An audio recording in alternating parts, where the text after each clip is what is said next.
Imagine sitting in a quiet room and suddenly a high-pitched ringing invades your thoughts. It's debilitating and seems endless. Many believe that this relentless noise is something you'll have to live with. But here's the shocking truth. Over 80% of individuals with tinnitus can find relief through effective strategies, yet most are unaware. It's widely assumed that tinnitus is incurable, but studies show that sound therapy can effectively retrain your brain. Recent research by the American Tinnitus Association highlights that through consistent exposure to sound therapy, your brain can rewire itself and decrease the perception of these phantom noises. First, try sound therapy by listening to calming nature sounds or white noise for 30 minutes daily.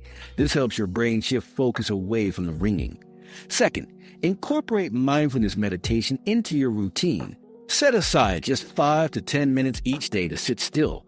Focus solely on your breath and observe your thoughts without judgment. This fosters a deeper connection between your mind and body, reducing stress and, in turn, the intensity of your tinnitus. Last, don't forget about your diet. Cutting caffeine and alcohol can make a significant difference in how you experience tinnitus. I get it. Managing tinnitus can feel overwhelming, even knowing the facts didn't magically take away my experience. But here's a personal discovery I can share as a friend. There's one natural supplement that actually helped me, and I was blown away by how effective it was. If you're struggling like I was and want real relief, go check out my homepage. This could be the solution you've been looking for, and I genuinely want the best for you. Let's tackle tinnitus head on and take back control.